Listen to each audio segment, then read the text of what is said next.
Hi, John Dwyer here, and known as JD, by the way. So if my friend John Formica refers to me as JD, it's because my name is John Dwyer.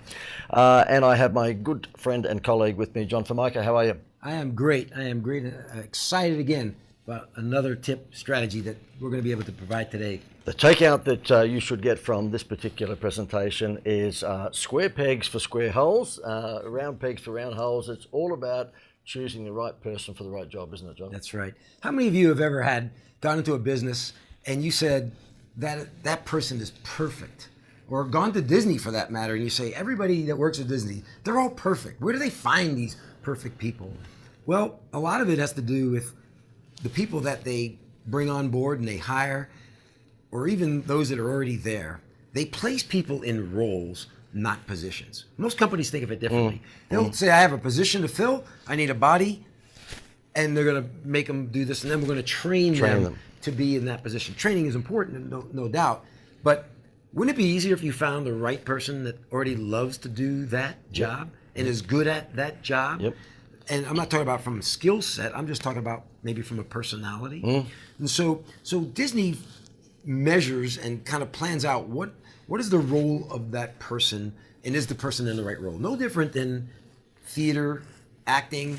You always find an actor or actress to play that part that would be good. Well, you've used an analogy a couple of times when I've seen you speak, and that is that Jason Alexander, George Costanza from the Seinfeld show, is a brilliant actor. He's won all sorts of awards, but he wouldn't be the right person for the James Bond role. Absolutely. And although he can probably play the part because he's a good actor, but you and I would look at it and say, that's not my vision of a James Bond. Yep. And unfortunately, many businesses out there, they have George Costanza's playing the part of James Bond's, and they're wondering why it's not working. Yep. Walt Disney had a great quote. He says, you can design and create and build the most wonderful place in the world, but it takes people to make that dream reality. And I don't care what business you're in. I don't care if you're the owner and you're the only person in that business.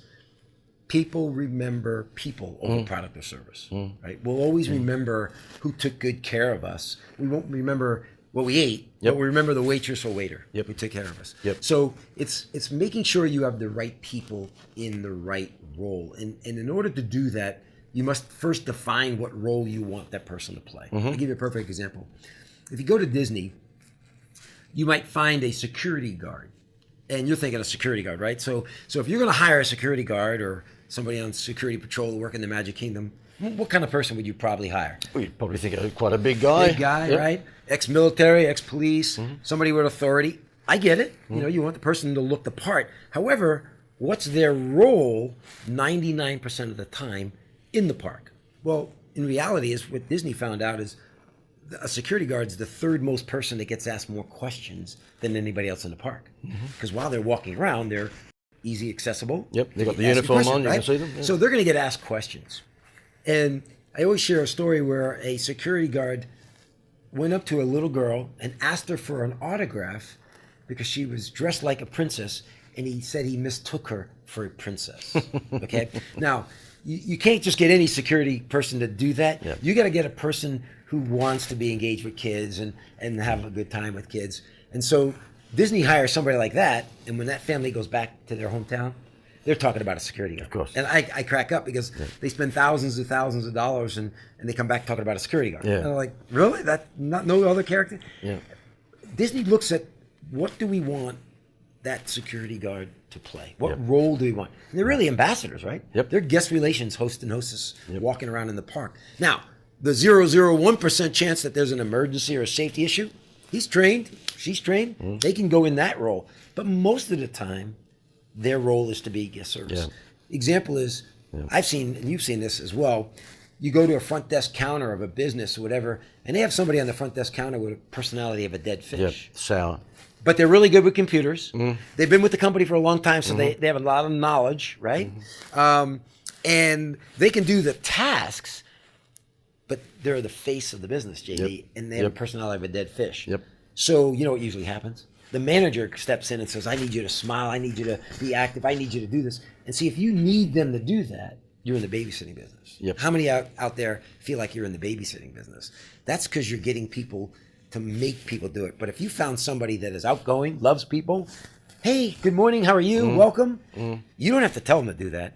they're in the right role. They'll do it automatically. Now tell me then, how do Disney, or how does Disney get rid of the bad people at employment application stage? Is it a very, very strict pre-qualification measure they put people through? Yeah.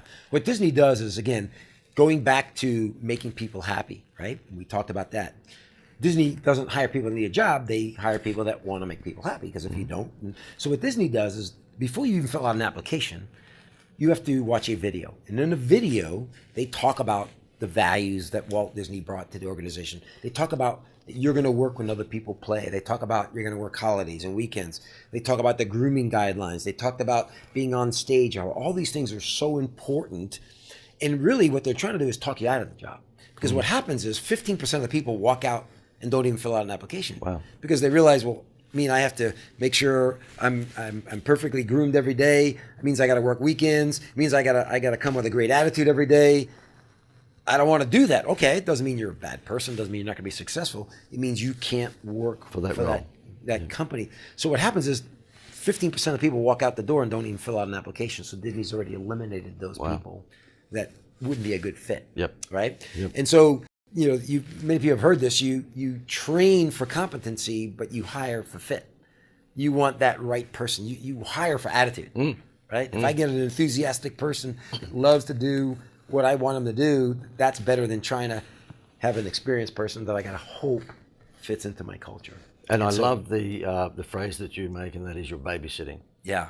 And boy, haven't we all been through that? I mean, I've had my own businesses since I was, quite young, and they've always been in the advertising marketing arena, but there's been different businesses. And boy, there's been times there that we've had 20 to 30 employees, and I would think that probably 10 of them shouldn't have been on my team. And I was too easy, I just let it slide, and eventually it all comes to grief because they either make a mistake or there's a personality conflict. And, had I put them through that sort of pre-qualification method in the first place, I would have known they weren't for my business. Yeah.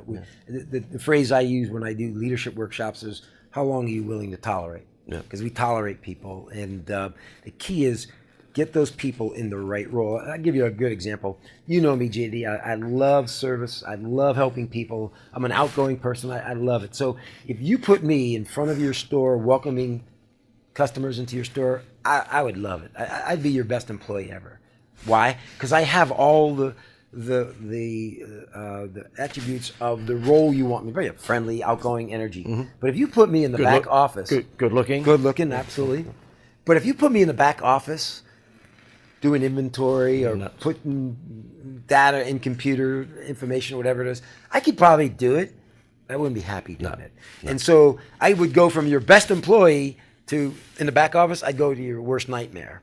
All because I'm in the wrong role. So it's not about firing people. It's not about but place people and ask them, what do they really want to do? And maybe they would rather be in the back of the office doing those tasks.